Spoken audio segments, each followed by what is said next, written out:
We still do 7 NUFC Matters shows for free a week. But if you want to support the channel, there are a few ways of doing it. Hit the like button on each live broadcast or video. This helps the channel grow. Hit the subscribe button and select the all notifications option. Hit the thanks button to buy a super sticker. You can do this on the live chat too.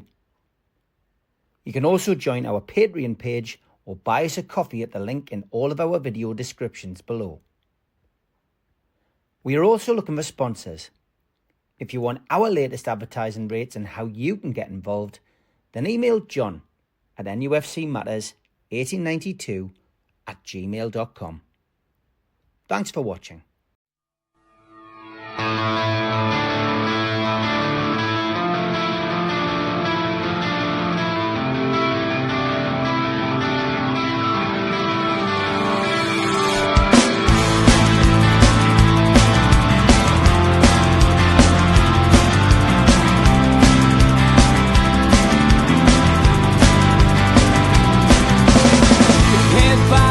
Critics attack. It feels like I've been talking to myself again.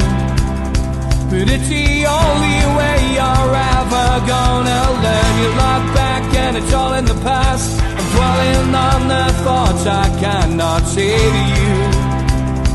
If I don't say the words, then maybe it's not true.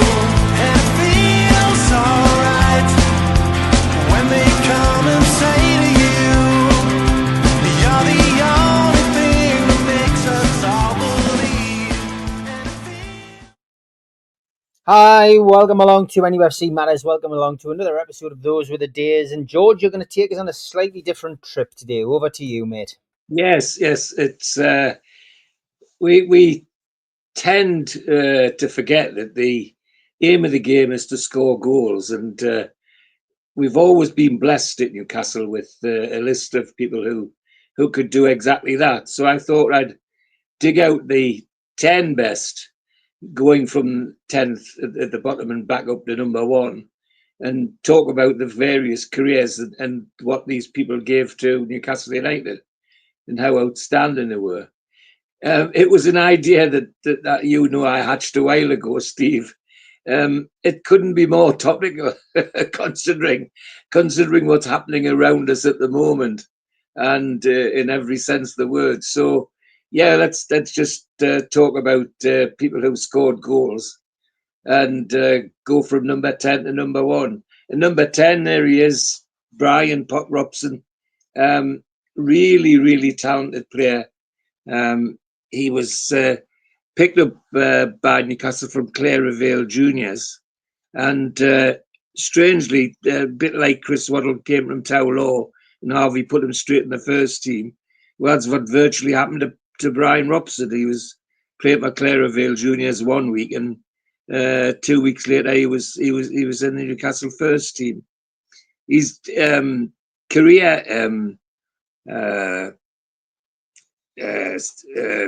on Wikipedia, his career background labels him as a centre forward. Well, frankly, the Pop Robson I remember was best when he was on the right wing or playing attacking midfielder, and he would struggle to be centre forward because he formed a partnership with none other than Wyn Davies, which was crucial to a FACup run. But what a career he had! I mean, he came from Clara Vale, and he was in 62. Not a big guy, 5'8", but like a lot of these centre forwards, very strong, low centre of gravity, very powerful legs, very quick, and able to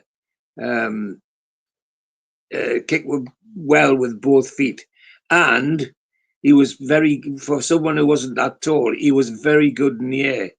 Now, if you talk to Pop Robson, he always attributes that he was good in the air to his wife. His wife was a ballet teacher, and she showed him techniques to jump higher than possibly he might have done otherwise. So if you talk to Pop, he would gladly give credit for his heading ability to his wife. as much as anything else. But he was a very talented player. I mean, he played from 62 to 71, 206 appearances and 82 goals, which is an incredible record, and was really, a hero on the terraces. And then, lo and behold, as if we didn't have enough of it, he suddenly after the FACup win, went in another direction. Decided that he wanted to explore his opportunities elsewhere. Now, I'm repeating what I was told, that at a club party, the wives got together, and one or two of them were indiscreet about how much their husbands were earning.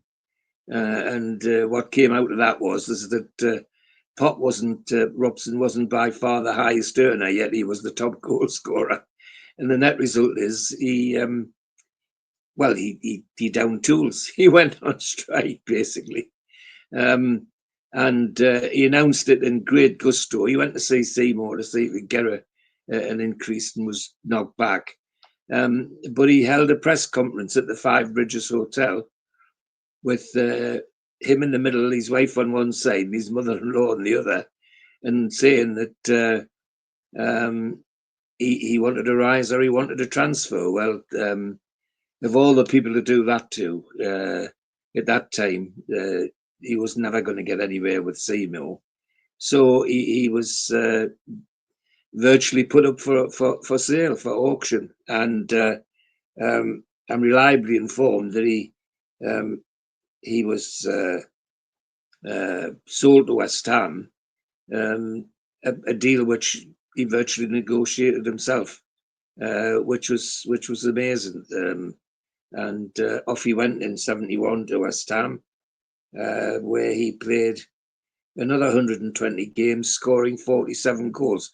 So his game to goal ratio was always there, always very, very, very talented and dangerous in front of goal. And of course, for Newcastle, with Wyn Davies in the centre, Wyn Davies knew that if he got a knockdown, there was a good chance that Bob Robson would be waiting for it to stick it in the back of the net, and that's how it worked. So he went off to West Ham and played 120 games for them, 47 goals. Then in 74, he was picked up by Sunderland, his hometown club, and came to Sunderland and played 90 games for them and scored 34 goals. So again, the goals came with him. And then in 76, lo and behold, he goes back to West Ham and plays another 107 games with 47 goals. And, he just can't stop scoring, which is why he was so popular. And then in 79, he's back to Sunderland. So he plays another 52 games and another 25 goals. And in 81, he ends up going to Carlisle for a spell, 48 games, 21 goals, and still able to stick the ball in the back of the net. So much so that in 82, he's picked up by Chelsea, who were desperate for a goal scorer because of injuries. And he goes to Chelsea. He plays 15 games, but he still manages to score 6 goals. And in 82, 83, he goes out on loan back to Carlisle United, where he plays another 11 games and then scoring 4. Then in 84, back to Sunderland, 13 games and 5 goals. In 84, back to Carlisle for 13 more games and 2 goals. And then in 85, 86, he goes to Gateshead and plays 3 games for them and scores 3 goals. He's also managed to get an under-23 cap. Now, I'm firmly of the belief, and if you talk to John Gibson about this, I think he would tell you that Pop was on his way to an England cap until he's going on strike with Newcastle. And then that seemed to be the end of his international career. Although he kept scoring goals, he only got the one under-23 cap and nothing else.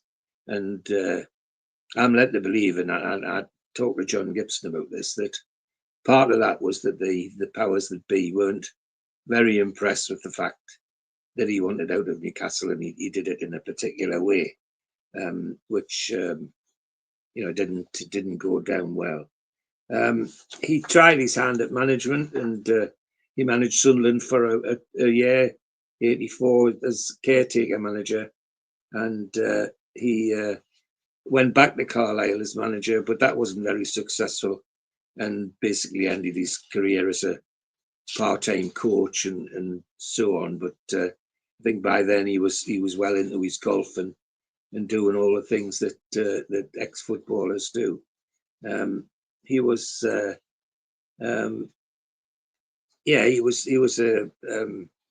very, very popular, very talented player, but unfortunately the way in which he left Newcastle United left a sour taste in the mouths of most people, and particularly the supporters. They would find it hard to forgive him.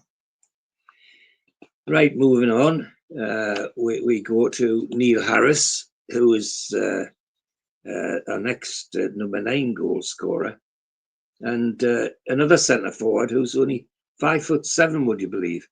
But of course, we're talking about a whole generation back. He was born in 1894, and it wasn't unusual for somebody 5'7" to be playing football in those days, because the average height in the country was only about 5'7", so it made no difference. But he was born in Scotland, in Glasgow, in Cross in Glasgow, and what a career! Very talented guy. Vale of Clyde, Partick Thistle, 140 games for 81 goals. Kilmarnock won one game, and then transferred almost immediately to St Mirren, and then he was interrupted by, like lots of people at the time in those early 1900s, with the war, the First World War, and he ended up playing for Distillery in Ireland for a couple of years, and that's when he came back to Newcastle United, and came to us in 1920, and played 174 games and 101 goals. I mean, that's very prolific. Left us in 1925-27 to Notts County. Played 49 games for them, 23 goals. He then moved on to Oldham Athletic, 27-29, and 39 games, 16 goals. And then he went back to Scotland, to play for Third Lanark, and played 7 games for them and 6 goals before he became manager of Burton Town, who's the forerunners of Burton Albion as we know them then. He played for Scotland. He played 1 game for Scotland, and as I say, he went back to Burton Town as manager, and then back across the Irish Sea to manage Distillery. He then came back into the UK, into the mainland, and managed Swansea Town for from 34 to 39, and then 39 to 44, which included the war years. He managed Swindon Town. So a very dynamic and active career. But sadly, he got ill health towards the end of his career when he was at Swindon, and he died in 41, age 47, from well, something that would be cured. He got pneumonia, and that was the end of him, poor soul. But an incredible career for a guy. His claim to fame, as they all seem to have something that sets them off, was that he could hit a ball harder than many others. And on 2 occasions, it's recorded that twice for Newcastle, he hit a ball so hard. And bear in mind, we're talking about the old leather ball with a rubber bladder inside of it. He hit a ball so hard that it actually burst when it hit the goal post. And he did that twice when he was at Newcastle. So, my goodness, what a hammer of a kicker he obviously was. But a very, very talented and, as I say, busy, and very sad that his career lasted so his life lasted so short after such an active career. And again, a incredible goal scoring record. We next move on to the next one, which is Tommy MacDonald. Tommy MacDonald was another Scott, another forward with interesting background. Picked up in Goole Town in non-league and scoring freely for them, and just became a wanted man, basically. Lots of top league clubs were chasing him, and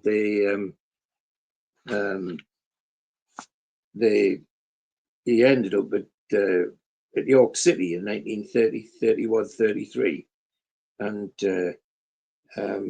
he had a good career with them, and it was from there in 30.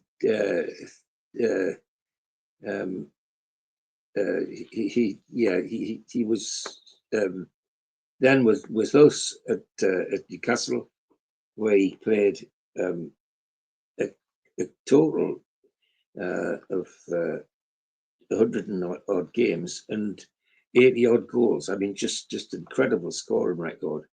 He moved on to Rangers and then Inverness Caledonian, and finished his career in Scotland. But and again, another very, very talented player, but not a huge man, just average height, but with the strong thing that connects some of these people is their background in mining, where it seems to be that the mining got them into the sport and made them strong. But certainly it made them very, very talented in the sport they chose. He was Thomas Henry MacDonald, and he was born in Inverness in Scotland, and sadly he died in Newcastle, age 74, but left a legacy with Newcastle. And although he was, again, not the biggest centre forward, his claim to fame that I can find in records was that he was an incredible header of the ball, could climb and outclimb other defenders. He ended up with 367 appearances and scoring 123 goals. Won a FACup in 24 and the championship 2 years later. And he was during the war. He was in the Royal Horse Artillery, and during the First World War, and was very fortunate not to have been caught, gassed by, as a lot of his comrades were in that particular conflict. He notice his biography says inside forward. It doesn't make him centre forward, but nonetheless, whatever he was for us, he certainly did the business, and went on to do it even in his as his career went down. The one thing he still did was scoring lots of goals. But Tommy MacDonald, rates alongside all the others as a real character in Newcastle's team. We then move up again to the next one, and the next one is a very famous one that still lingers in the memory, and that's Bobby Mitchell. Great, talented player. The thing that stands out with Bobby Mitchell is he was a left winger, and always played on the left side. Twinkle Toes was his name because his ability to dribble and get past people was phenomenal, and he was capable of turning a game on its head. I had one game I particularly remember was the cup tie. We were playing Portsmouth, and with 10 minutes to go, we were 2-1 down. And people will remember me talking about the 10-minute flag. Well, when the 10-minute flag went down, we were 2-1 down. And those people who shot off at the 10-minute flag went home. When they got home, they would suddenly find that we won 4-2 because Bobby Mitchell taught Portsmouth together to put apart in the last 10 minutes. That's the programme from his testimonial, which was a huge success, and was a night to remember. Was obviously lots of his former players and players from other clubs turned up to play, and it was a very, very, very entertaining night. And his full name was Robert Carmichael Mitchell, but he was always Bobby to everybody. And born in Glasgow, and he once he was an outside left, but once he was at Newcastle, there was never any danger of going anywhere else. He started at Third Lanark, played 70 games for them, 42 goals. And that's the other thing. We're talking about somebody who's an out winger, and that's him. It's St James's. 42 goals in 70 games as a left winger is phenomenal, and that's what attracted the attention of Newcastle United. So in 1949 he came to us, to Newcastle United, brought by Stan Seymour, as a lot of these players were, and from 49 to 63 played 367 games and 96 goals. Now that's there he is with Robledo and Milburn against, I think it's Tottenham at St James's, and he to get somebody who plays wide left to score that many goals would be unusual now, and it certainly was unusual then. But he was capable, as I say, of turning the game on its head a number of times. That he's won games on his own just by his absolute skill when the game was flat.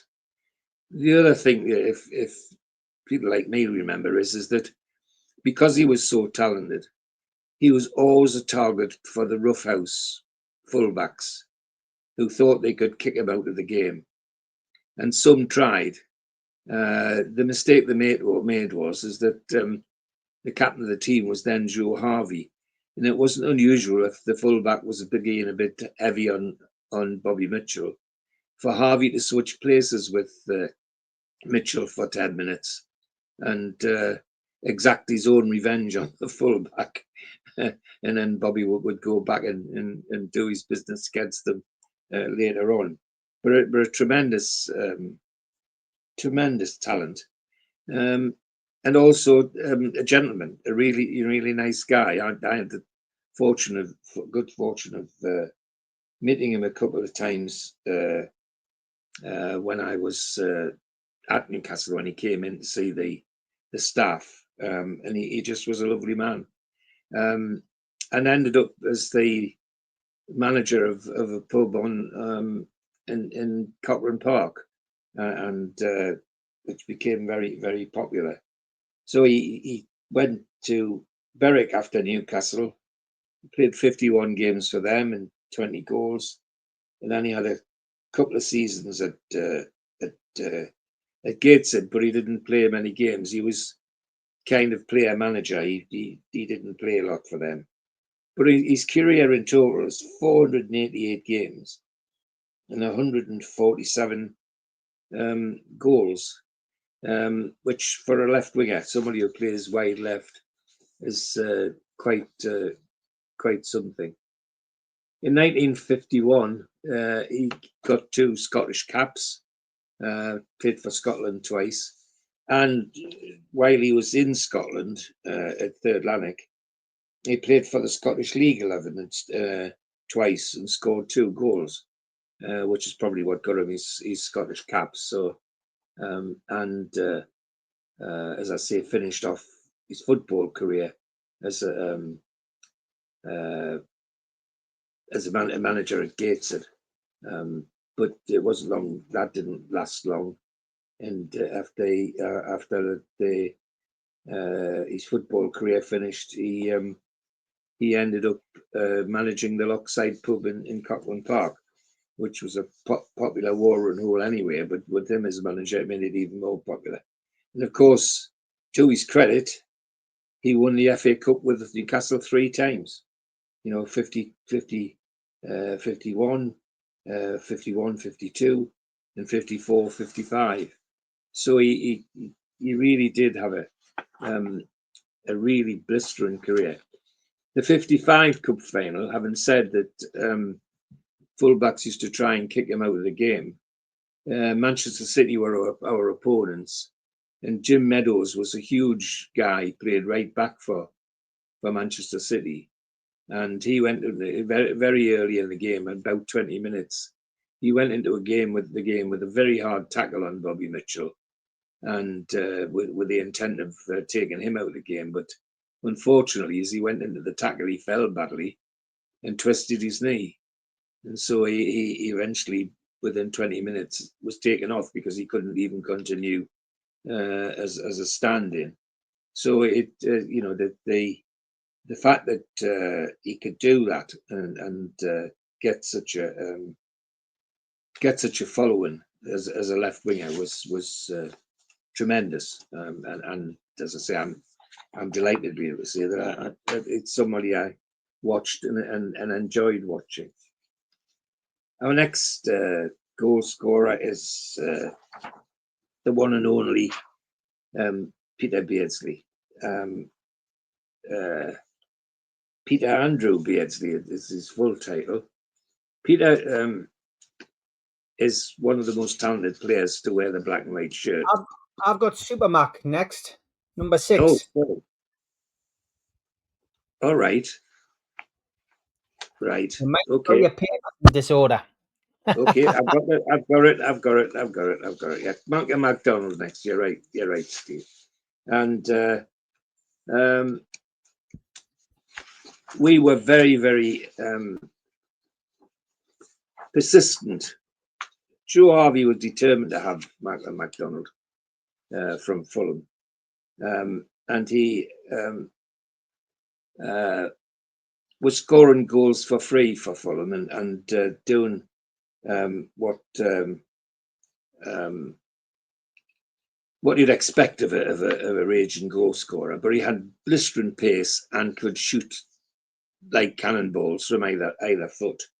And he also, I recall a chat with Malcolm MacDonald, and Malcolm's probably said this publicly as well.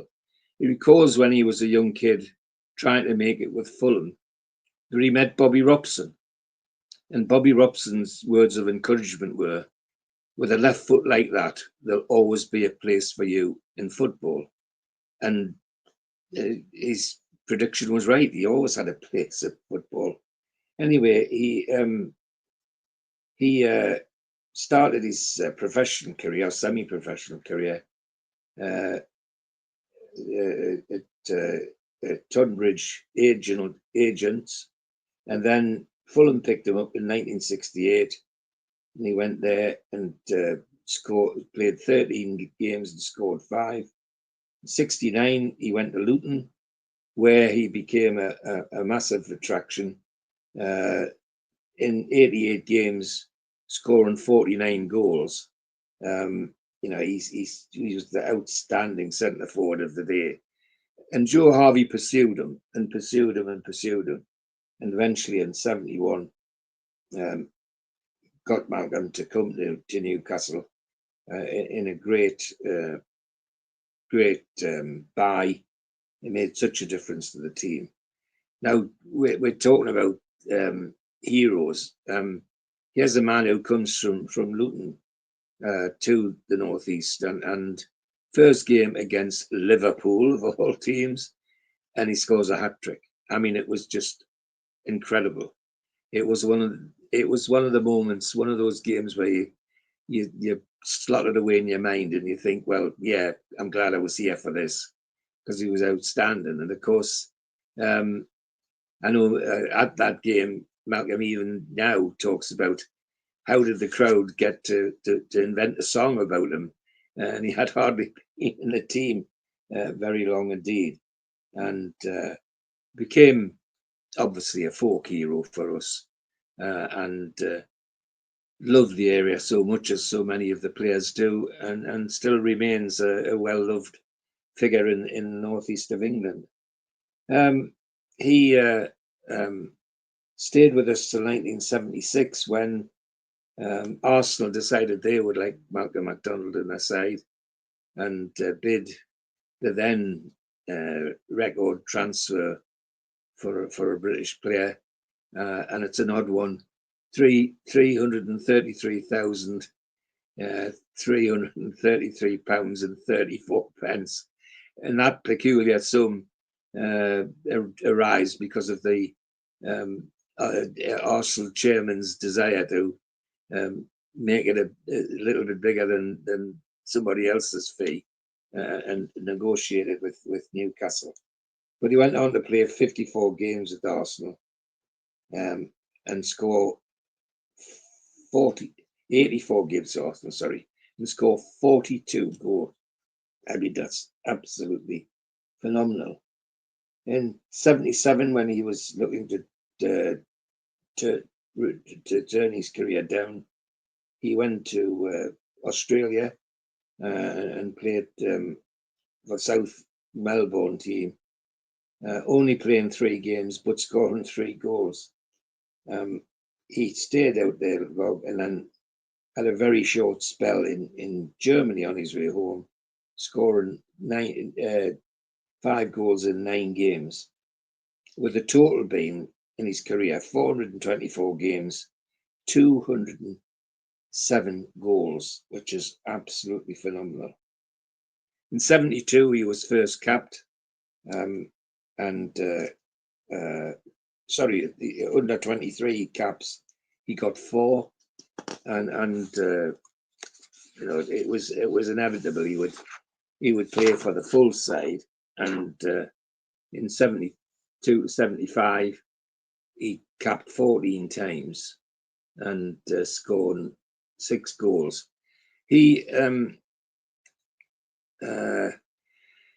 there's a lot of people think that, and I don't know why, that Malcolm, excuse me, really should have had more caps than that. but he very when he did get in, there was resistance from Revy and people like that for Supermac for some reason. However, when he did get in, and he got in against Cyprus, and he scored 5 goals in one game, and then they couldn't ignore him. But he still only got 14 caps in the end. He went to management, and from 80 to 84 managed Fulham, and then 87 to 88 managed Huddersfield Town. He was his managerial career was not the best, but I have to say I remember with some warmth the way he was received at St James's when he was managing Fulham in the dugout. How the St James's Park crowd never forgot what they enjoyed from Malcolm MacDonald, and I know he's.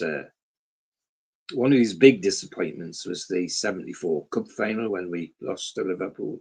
Yes, Liverpool appearing again. And I know he felt so strongly, and he still talks about how when they came home, they still had the open top bus parade. And I think it was Malcolm who coined the phrase that what would they have done if we'd won? What would the fans have done if we'd won? Because the crowd was absolutely massive. Very similar to the size of the crowd that we saw for the Carabao Cup win all those years back. But I know that's one tinge of disappointment in his career for Malcolm, but a great career and a great entertainer in terms of football. In terms of scoring memorable goals, well, some of the most memorable were the hat trick against Liverpool in his debut. But the two that I particularly mention are the 2 goals he scored in the FACup semi-final against Burnley at Hillsborough, when him and Terry Hibbert combined twice. We weren't playing very well, and Burnley looked like they might be going to take the game. But Terry Hibbert twice put pinpoint passes through the Burnley defence, and Malcolm just outpaced them and blasted the ball in the back of the net, and then repeated the dose almost immediately afterwards to take us through 2-0. So they're the goals that shine out. But he had many fascinating goals, and you can guarantee that if it hit the back of the net, it was with some force. He really knew how to put his foot through the ball, and was great to watch, and left us with lots of good memories.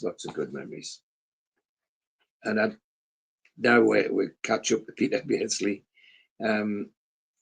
Peter Beardsley is, without doubt in my mind, one of the most talented all-round players to wear the black and white shirt. And I know there's many others who think he's probably the best.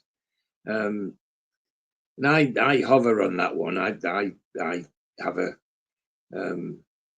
personal view that there was one other better, but in terms of all-round play,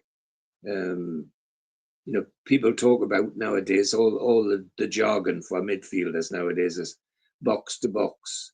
Well, Peter Beardsley wasn't only box to box; he could hit the back of the net as well, and he could create too for his colleagues, and did so regularly.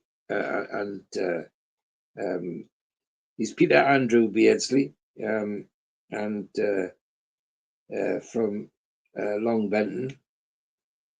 Again, not a huge guy, 5'8", but with a very low center of gravity, very strong legs, and an ability to work hard, and again, not a slouch when it came to heading goals. And he was able to do that as well. His youth career started with Wallsend Boys Club, and I know I used to know the Newcastle development manager, Peter Kirkley, and the scout, Brian Watson, little Waddy, who I went to school with. And they used to rave about this lad, Peter Beardsley, and tried very hard to integrate him into Newcastle United. But he seemed to get lost in those days. There would be dozens and dozens, if not hundreds, of young lads going up to St James's, and somehow Peter got lost in that at Newcastle at first. But little Brian Watty, who was a scout for other teams, took Peter to Carlisle, and then his real career started. He had from 79 to 82, he had 104 games for Carlisle and scored 25 goals. He was then scouted by Vancouver Whitecaps in Canada, and had 2 spells with them. 26 games and 13 goals, 22 games and 7 goals. He then had a spell at Manchester United, but never actually registered any appearances in the first team. And so he went back to Canada and played another 25 games for the Whitecaps and scored another 9 goals. And then it was in 83 when he came back to the UK. He came to Newcastle, and we saw the talent that was Peter Beardsley develop. In 147 games, 51 goals, and in 1967, he was transferred to Liverpool. Played 131 games for them and scored 46 goals. In 1991, he moved across the Merseyside to Everton. He played 91 games for them and 25 goals. And then, lo and behold, he came back to Gallagher. He came back to Newcastle United, played another 129 games for us and another 47 goals. In 57, he moved to Bolton Wanderers and played 17 games and 2 goals. He went on loan to Manchester City and played six games for them, managing 2 goals. He then went on a loan to Fulham. He played 22 games and scored 6 goals. And then in 1998, 99, he went to Hartlepool, played 22, scored 3 goals. And then he had a very brief spell in Australia with Melbourne Knights and played 2 games and scored 2 goals. So it's a total in his career 735 games and 229 goals, which from a midfielder is just incredible. If we had a midfielder that was doing that regularly for us now, it would be quite a different team. But it's fair to say that he's another one who I've had the privilege of meeting lots of times, and I wouldn't. Well, I think I dare say he's a friend now. Just a nice guy, and a very, very talented coach. He does some fantastic work with his coaching academy with kids from all over the Northeast, and just good to get on with. His international career, he played in England B, 2 games in 91, 92. And then from 1985 to 1996, got 59 caps and scored 9 goals. He had a slight dip into management as an assistant with England in 2000, as a Newcastle Reserves manager in 2001 and 2010. Caretaker of the club. In 2014, looking up the reserves again, and in 2015, as assistant manager. It's one of the, certainly for me, one of the disappointments as a supporter that somehow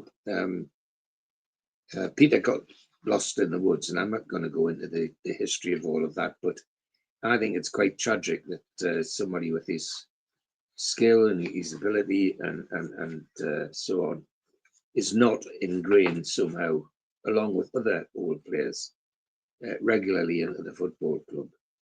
I do believe they've got so much to give, but who knows? But another player who I regard it as a privilege of having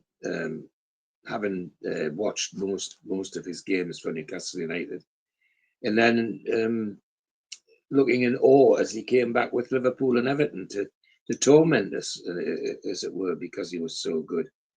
What's incredible is that, of course, he left the club in good standing. So when he came back with the other teams, he was always lauded and still praised as a Geordie lad because of his skill and what he did for the club. And so, as I say, a great, not just a great goal scorer, not just a great player, but a truly football man, a really, really talented football man, and a nice man to be around. So that's Peter Beardsley, which small tribute, but to a man who was such a huge character. We now move on to the next one, which is another huge character called Hughie Gallagher. Hughie Gallagher, oh my goodness. Hugh Kirkpatrick Gallagher, born in Bells Hill in Glasgow in Scotland, and he was once he came to Tyneside, he was always going to be around. He was always never going to move very far away from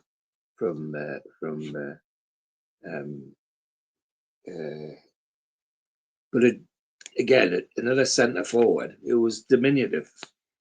I mean, 5'7", but such a talented player on the ball. It's him coming out of the tunnel at St James's.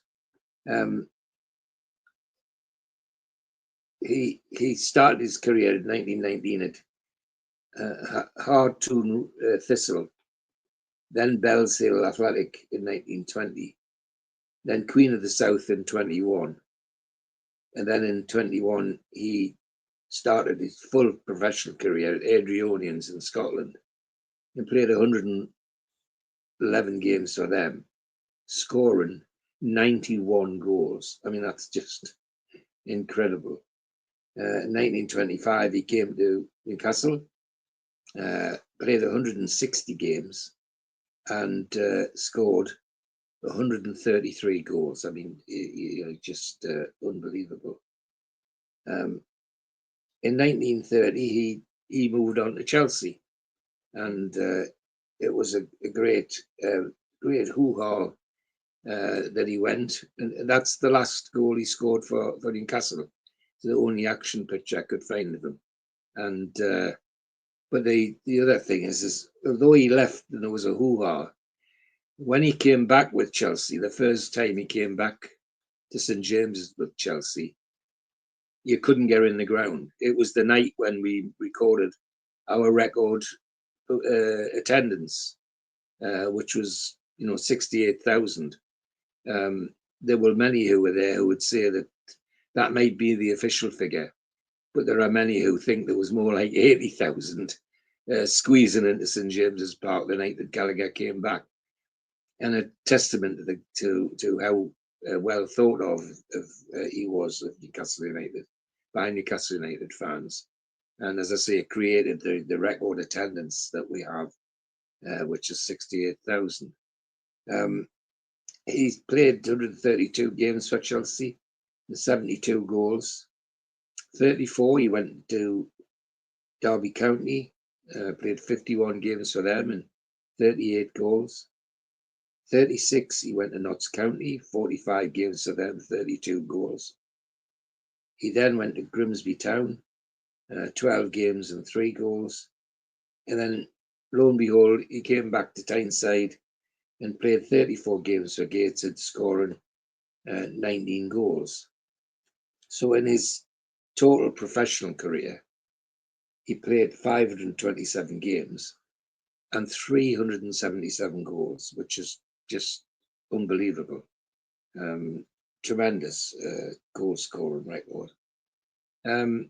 He was a character on and off the field. He was a man that liked his fags and was reputed to like a glass of beer. That's him at one of his weddings.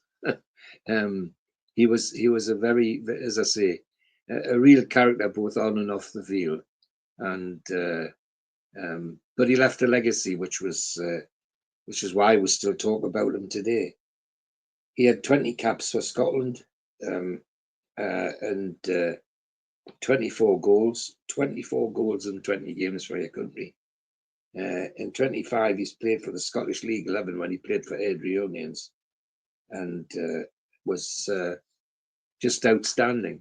And his ability on the ball was the key. He was a very clever, talented ball player, and could pick a pass out of anything, as well as being a very good, having a very good shot on him with either foot, and that's what made him such a danger. But for a guy who was very, very slight compared to others, once he was on the field, the defenders, he always gave the defenders a run around, and left his mark wherever he was. But a huge talent, and a huge memory for those of us that remember him. I didn't actually see him play. I can't say that. I did see him at Gateshead a couple of times as a spectator, because there was a spell when Gateshead were managed by Charlie Ferguson, who used to be Burnley scout up here. And Charlie was a family friend of ours. And when I was having trouble with my knee, he used to sometimes take me over to Gateshead to see if their physio could do anything for us, which was a waste of time. But on a couple of occasions, who should be there but Hughie Gallagher, and watch him. And he lived in Gateshead, so he used to pop into Gateshead quite often, apparently. Right, we're now to number 3, and Len White. Len White, I don't mind admitting, one of my own personal favourites, because he was such a talented and hard-working player. Again, another very slight guy for a centre forward. Born in Yorkshire. He Stedlow in Yorkshire, and which is just on the outside of Huddersfield, which sadly is where he passed away. And although labelled as a centre forward, he was started his youth career at Upton Colliery, another colliery worker who turned to football, as so many of them did, as a means of getting out of the colliery. He was 5'7". I mean, he was really, compared to others in the club, quite small, but very, very broad, very stocky, very strong thighs, and to run, and his abilities at making long runs, long dribbles. It wasn't unusual to see Len White score goals from the halfway line, for example. He'd pick up a loose ball and start to run, and you just used to watch the defenders trying as they might to take him down, and he just used to avoid it all. He was so strong. He scored some scintillating goals with us. And again, another one who's not very tall, but look how high he is compared to the defender. And the other thing is, in those pictures, there's particularly that heading one. To those who think that you have to have your arms in the centre half's neck to get great height, well, look where Len White's arms are in those pictures, because in those days, if you lifted your arm above your waist, it was a foul. That seems to have gone by the board now. The other thing I'd say about those pictures are that the strip he's wearing is a strip I actually wore when I was a junior. It was designed by the manager, Charlie Mitten, and the top was very, very comfortable. It was a beautiful V-neck. The shorts were, for a lot of people, were just too short and had those white rings round the bottom of the legs. And the socks were clever, the white sock with the black and white turnover. But the trouble is, in those days, the turnover had to be made separately and was stitched. And when you wore those socks around your leg, if you got your tire for your sock in the same place as the stitching where the two met, you used to end up with quite a sore ring around your leg when you finished playing. Anyway, he started his career at up in Colliery and was picked up in 1950 by Rotherham United. Played 43 games, scoring 16 goals.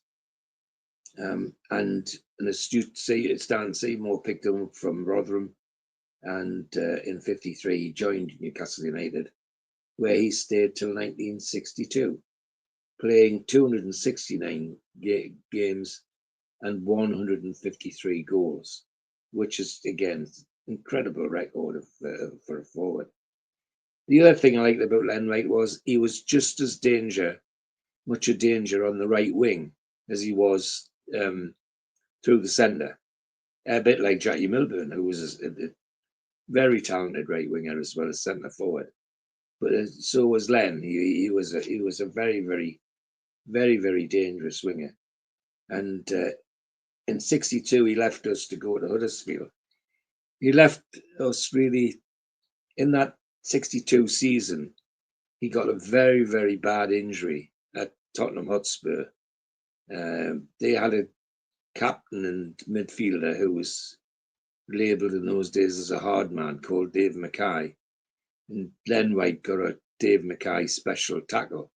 And that slowed Len White down. And it wasn't long before it was clear he was going to struggle to stay with us. And he went to his old hometown club, Huddersfield Town, really, where he had a second career, 102 games and 47 goals. In 64, he went to Stockport County, where he played 53 games and 24 goals. So in total in his career, 467 games, 229 goals. Really, really incredible statistics for footballers. His international career didn't develop as it should. He was touted for an awful long time to be in the England squad. He played in the Football League 11 and scored a couple of goals in that. He played an England B game, but he never got a full international cap. And I know along with lots of others, thought that was quite sad, because he was certainly talented enough to make the international team. But again, another nice guy who I actually had the pleasure of meeting a couple of times. Sadly, usually in the treatment room when we're getting our respective knees looked at. But a great guy and very, very talented player. So now we're coming to the elite with number 2 is Jackie Milburn. And I can't deny, as anybody who's listened to me on here before, the Jackie Milburn I always credit with being the man who turned footballers into athletes. The big difference between Jackie and the people he played with was that he was really, really fit. Because in the summer he didn't just go on holiday and vegetate. He actually was a professional sprinter, and he won the Powder Hole Handicap twice and won a lot of money. And of course, in doing that, he trained with at Blythe. They had a school where they trained professional runners. And McNeil and Blackburn were the coaches, and they took Jackie under their wing, and he adopted their training methods. So the net result is when he came back to the football club, they benefited from that training, and he was just super fast. Harvey Blackburn is reputed to have said that had Jackie decided to stay just as a runner, as an amateur, he was good enough to win the Olympics. That's how fast he was. And anybody who's seen him play knows that that's the case. He just used to glide past people in an incredible way. John Edward Thompson Milburn, Jet Milburn, Jet appropriately because he certainly was a high-speed runner from Ashington, and great abilities to not just speed. He could hit the ball hard with either foot. Very talented in the air. That's a typical Jackie Milburn picture, where he had this knack of being able to go down on one knee and drag the ball back with his other foot. And defenders would think a ball was going out or going for a throw-in or something. And along would come Jackie and slide in like that with his leg extended and pull the ball back and be on his feet and charging down on goal before they knew where they were. And it was something that just made that difference. So he came to Newcastle United and played 353 games, scored 177 goals, and 57 when he left. He went to Linfield in Northern Ireland and broke all the Northern Irish records.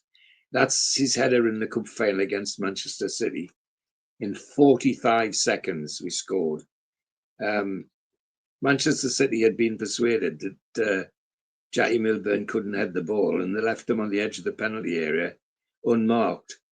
And so little George Hanna, very skillful guy, chipped the ball in to Jackie, who headed the ball into the goal from the edge of the box and give us a 45-second goal. And that's him having a go against Arsenal in the following FA Cup. The earlier FA Cup. In Linfield, he played 54 games and scored 86 goals. 86 goals. I mean, just incredible.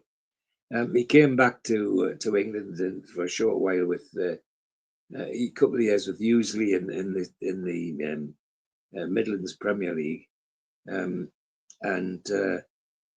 he played a total of 407 games and 245 goals.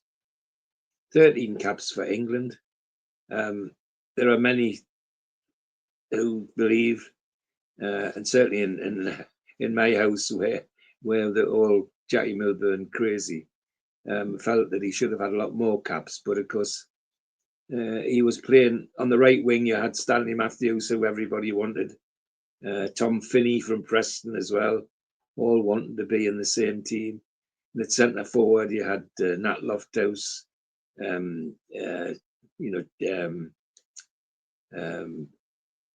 Charlie Wayman. There's so many centre forwards that you could shake a stick at them.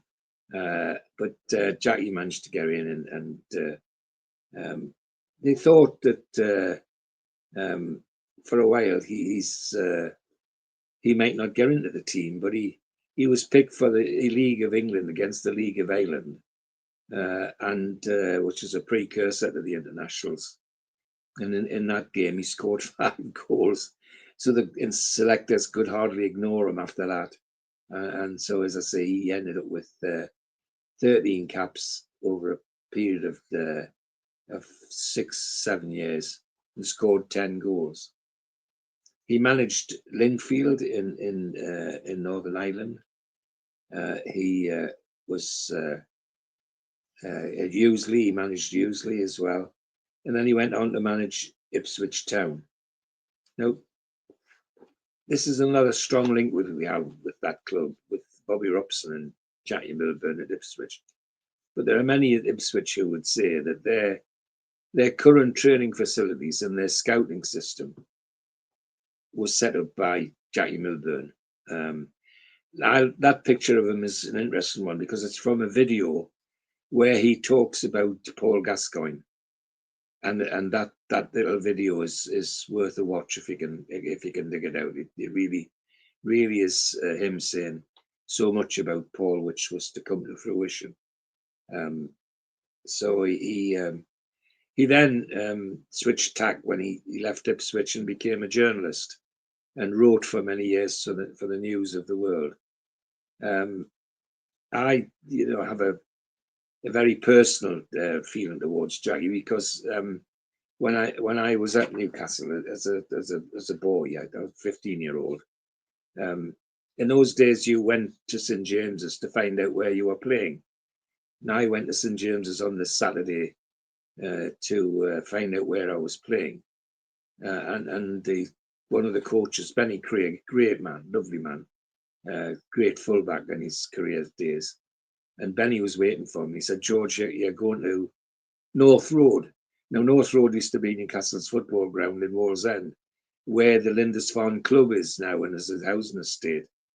And so I went in Benny's car to North Road, and I was going to play for the third team, the A team, which was in the Northern Alliance, which essentially was made up of promising professionals and older professionals on their way back from injury, just to give them a run out, never thinking where I was going and who I was going to meet.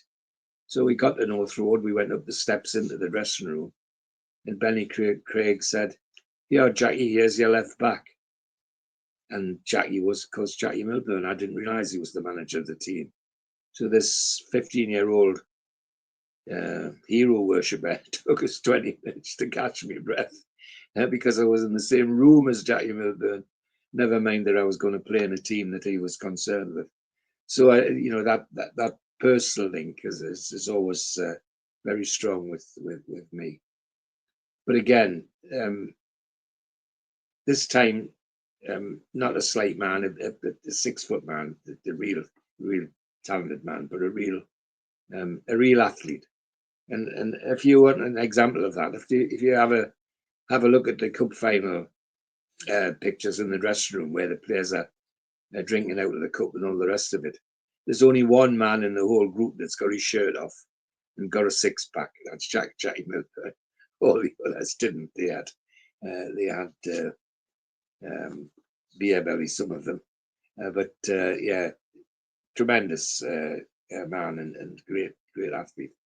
He they used to have at St James's. We used to everybody from the top professionals right down to the lowest juniors. They used to have once a week. You had to go into the gym, and there was a series of tests that they had set out. But two of the biggest ones, the ones that people used to like to do, used to do what they call a standing jump. Now that's a long jump without a run. You just stand on a line and you jump as far as you possibly can and keep doing it and see how far you can get. Well, I can tell you that the holder of the record of that was Jackie Milburn. And then they used to make you do a sergeant jump, which is standing on the spot, and then there's jumping into the air. And they had on the wall, they had a blackboard which was chalked. And when you jumped, you wiped the chalk off the blackboard as high as you could get. And again, the record holder for that was none other than Jackie Milburn. So there you are. Anyway, great servant of the club, and I was, like many of us, absolutely delighted when they decided to have a statue to him, and his funeral was something to behold. That the city came to a standstill. And now we come to number one, the one and only Alan Shearer. There's so much can be said about Alan Shearer, but the most important thing for me is that Alan Shearer could have done a lot more in terms of his career if he decided to go in a different direction. But his love of Tyneside, his love of the football club, brought him back to Newcastle United, and wow, we can only say how grateful we are for that. He's Wallsend Boys Club is his start. His career with just that was his career when they won the championship at Blackburn, and from Wallsend Boys Club he like so many others, hundreds of lads hung around in Newcastle training camps but never got picked up. And he ended up being picked up by Southampton, who then coached him into being a very talented centre forward, and was almost instantly getting in the Southampton team as a teenager. He was scoring goals. He tells a very, very good story about when he went on. He just had 2 games where he'd scored 2 hat-tricks, I think, when he was just a teenager. I think he was only 18. They were playing Nottingham Forest at the Dell, and as they were waiting to go out of the tunnel, somebody came behind him and kicked him on the calf and give him a knee in the backside, and he turned around to remonstrate with the person who it was, and who should it be but Brian Clough. And when he turned around to sort of have words with this person, he was taken aback when he saw it was Brian Clough. But before he could say anything, Cloughie apparently said to him, "I've got my eye on you, young man." And then away he was gone before Alan could do anything about it. But it was a very telling story from Alan. So he left. He was at Southampton, played 118 games, scoring 23 goals. He then, in '92, went to Blackburn, playing 138 games and scoring 112 goals. And in '96, came to St James's, and there he is arriving. Who can remember that day? What a great day that was. And played 303 games, scoring 148 goals. So in total, 559 top-class games, 253 goals. Takes a lot of beating. It would be nice to see somebody do it, I must say. And there's his typical celebration. International career, 1990-92, 11 under-21s. In 1992, 1B international. In the under-21s, he played 11 games and scored 13 goals. Then 92 to 2000, 63 caps, 30 goals, and just tremendous. And his managerial career, well, sadly, in 2009, he was the interim manager, which I'm sure is an episode which he probably would rather forget. Lots of controversy around it, particularly about how some of his former England colleagues behaved at Newcastle United.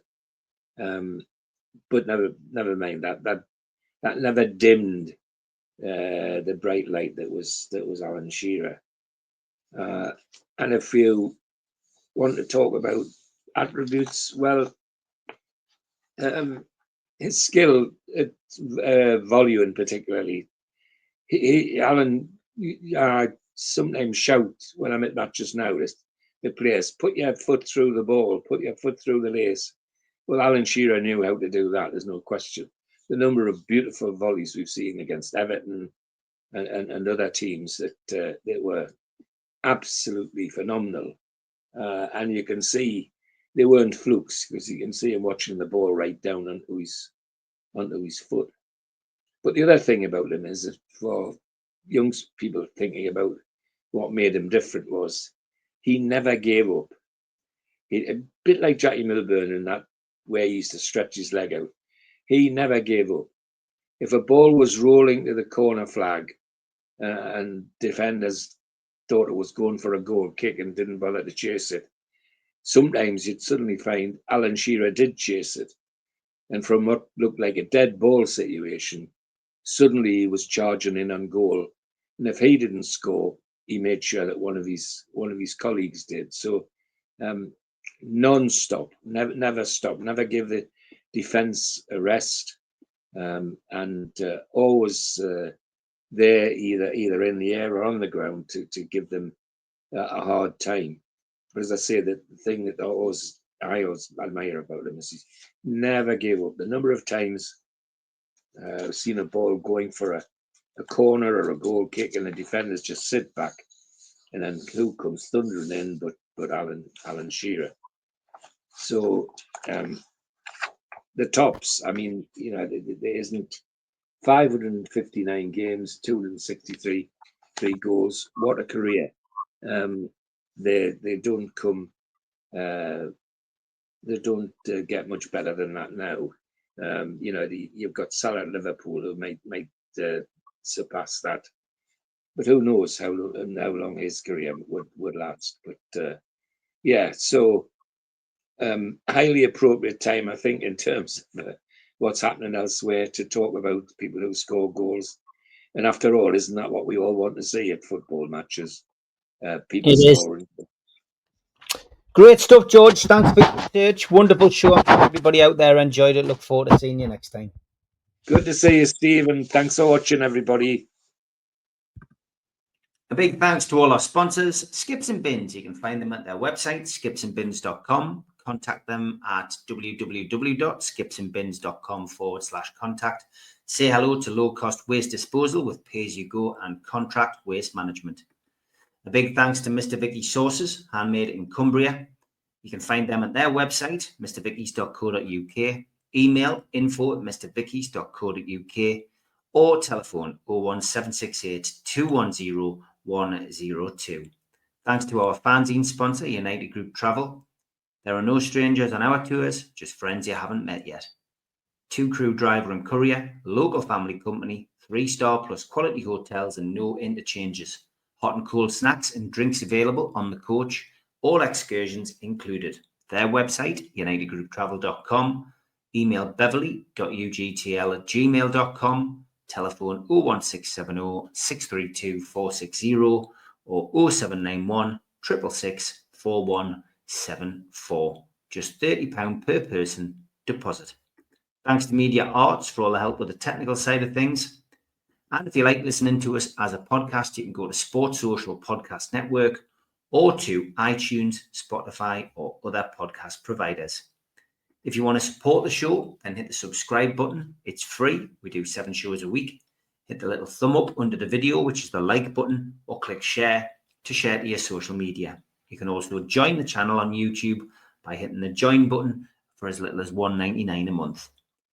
If you want to become an NUFC Matters member, you can go to nufcmatterspodcast.co.uk. It's a £25 one-off fee. You get your pen, you get your badge, a key ring, you get your beer mat and your fridge magnet and your membership card, nufcmatterspodcast.co.uk for that. And we have an event early next year, 13th of February 2026, an evening with Beardsley, Waddle and Gascoigne takes place at the Tyne Theatre and Opera House. To buy your tickets for that event, go to the box office 0191 243 1171 or Tyne Theatre and Opera House.uk.